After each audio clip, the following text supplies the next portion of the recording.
Hey guys, alright, here we are, number 6. Getting in the home stretch here. Really didn't know how this was going to go, really didn't know how it was going to be, how you guys were going to like these videos. It is a very personal subject matter. It is very emotional for me at times. There are a lot of things that I have gone through that I feel that other people should understand. So anyways, let's get right into it. I'm going to put it right here at the beginning. I'm probably going to put it at the end as well. Guys, like and subscribe. Comment. My videos are up there because I want other people to understand what's going on. I want other people to know what I went through. So therefore, if they know someone or if they themselves are going through it, they can try to find a way. They can try to take the advice that I'm giving to move on, to get the help that's needed, to get with other people who have the same issues, so that way you can feel better about yourself, because depression and anxiety and other mental health issues do spring from having a head injury, and your brain does not work the same as a person without a head injury. So your brain works in a much different way. It's harder sometimes for you. So anyways, let's move on from that. Let's get to the next part. So like I said, this is part 6. We're in the home stretch. We've got one more after this. So as I had said in part 5, I was coming out of the bathroom and I had fallen because I had gotten tunnel vision and passed out. Now this was the second time this has happened, because as I said in part 4, I had been walking to my bedroom with a migraine and passed out. Now, up to this point, I had thought that the migraine was what caused me to pass out. But, again, I had been in the bathroom. I got up, washed my hands, I was leaving the bathroom. And I know most of you know, but you know when the walls come together in your house, when it forms that corner, a lot of times there's a metal strip in there. So as I was coming out of the bathroom, I pitched forward and I hit my head right into the metal strip right between my eyes. That caused me to stagger backward. Now I'm in a hallway at this point, so it's a narrow space. It's not a big room or something where I could fall back on my butt and just be fine. When I went back, there was a wall behind me, the casement from the door, which stuck out because of the molding and everything, and I slammed the back of my head into that. So I went from one to the other in quick succession, and down on the floor I went, out I went, and hospital I went once more. Imaging, again, reoccurring theme. So it was at this point that my primary care doctor was thinking there was something else going on. Why did I keep having this issue? It had been at least 3 times at this point now that I had pretty much passed out on my feet. Something was off. We didn't quite know what was going on, but there was something that wasn't quite right and it needed to be taken care of. So I was sent to a plethora of different doctors at this point. I went to different specialists, endocrines. I went to ear, nose, and throat doctors, thinking it could be an imbalance in my ears or something that was causing me to have the vertigo, the dizziness, as well as passing out. My spinal fluid was checked to make sure there wasn't an excess of pressure. I was sent to a heart doctor to get checked out. And that's where the key came in. I found out I had something called vagal syncope. Your vagus nerve is a nerve that runs the entire length of your spine all the way down into your butt. So it's a very big nerve. It's the biggest nerve in the body. It controls a lot of things. What happens, or what was happening with me, I should say, and what happens in vasovagal syncope is when you're sitting down and you change positions. So you go from sitting to standing, laying to standing, any position other than standing to standing, your nerve kind of goes crazy. It doesn't know how to handle that change, and therefore it pretty much tells the body it needs to shut down. You pass out. So I was informed that I could no longer stand to urinate. I had to sit, because at that point, that was one of the things that could happen. I could be standing, going to the bathroom, and because of possibly needing to put some pressure to go, it could cause that same kind of reaction onto the nerve and cause me to pitch backwards. And in a small bathroom, you're going to hit your back, your neck, your head, something on the tub behind you if you pitch backwards uncontrollably. Which is what was going to happen, because it was going to shut my body down and I was going to go over. And again, like I said, I'm not a small guy. I've got some girth to me. So that extra weight would cause extra momentum for me to then fall and hit whatever I'm going to hit. So, like I said, hit the front of my head, hit the back of my head. So now we came into something new. I started learning about something new at this point. Now this happens to every person who has a head injury. It's called the coup counter coup. Think of your brain kind of like a gelatin mold. It's a squishy, kind of wiggly mass inside your head. And what everybody assumes is that your skull is a completely smooth surface. That the inside of your skull is a nice, polished, smooth, like glass. But it's not. When we're born, our skull is in different plates. What happens is those plates slide over each other so that the baby's head can be exited.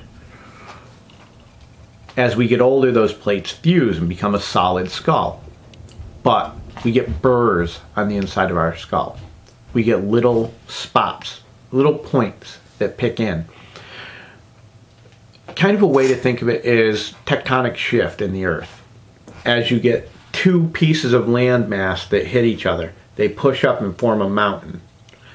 Think of that, but inside your skull. When your two pieces of bone fused as you were growing up, it caused burrs inside your skull. So the inside is not all peaches and keen like we think it is. So when you get something like a coup counter coup, now what happens in a coup counter coup is your brain goes forward, hits the front part of your skull, and then goes backward and hits the back part. Or if you fall backwards, it goes back and hits the back part, then it's slammed forward to hit the front. So when you get a brain injury, just because you hit the back of your head, doesn't mean it's just the back of your brain that's going to be injured. Because of that quick shift, because of your brain slamming into different parts of your skull, it's going to cause damage in different areas.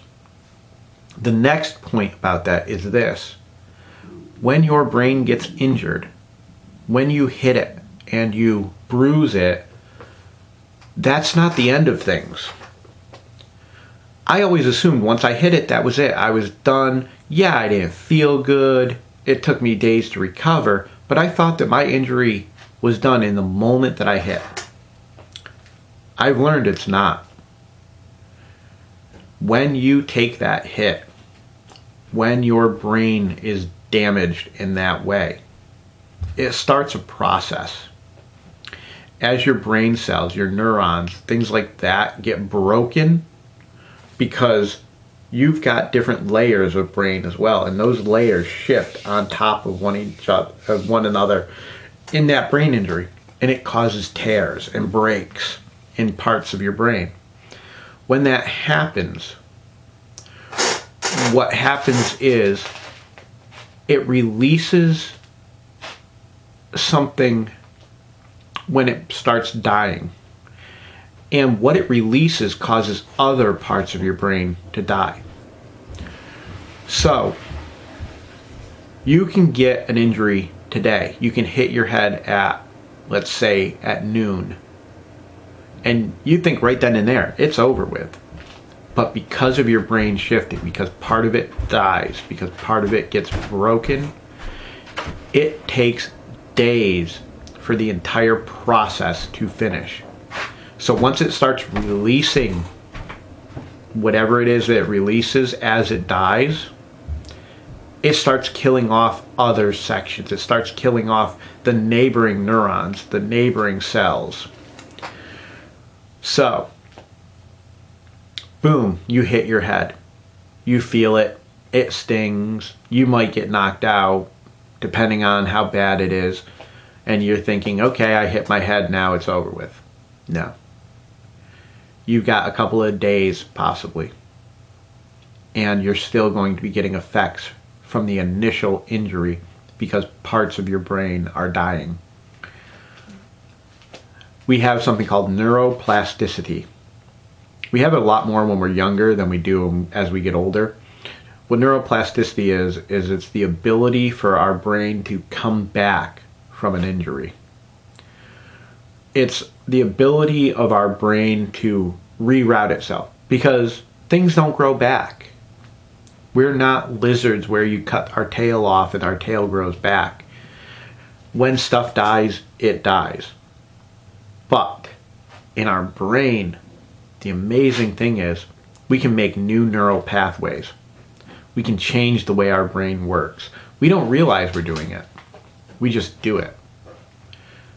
As you get older, it's harder because your neuroplasticity goes down. So it gets harder as you get older to make those new pathways. And when you're someone who has a brain injury, that's 100% what you need. You need to make those new pathways. You need to find ways to go around the broken parts to make things work. And when you're older, it's harder. When you start getting to a point where,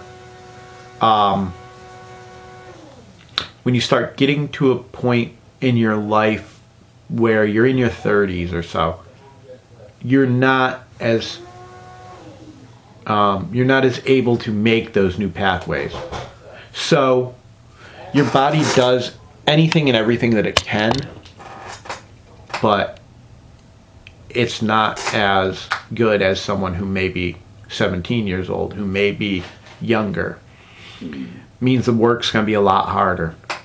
I'm not saying you can't get back some of what you lost, maybe most of what you lost, but it's much harder. So that was what happened at that point. That was the things I started to learn. That was when I really had started getting in contact with the Carson Center, when I started learning about my own brain, when I started being able to be around people who had the same issues that I did. At that point, I was in the midst of the actual battle of my divorce. It was a tough time, but things got better after that. Things got better for a time.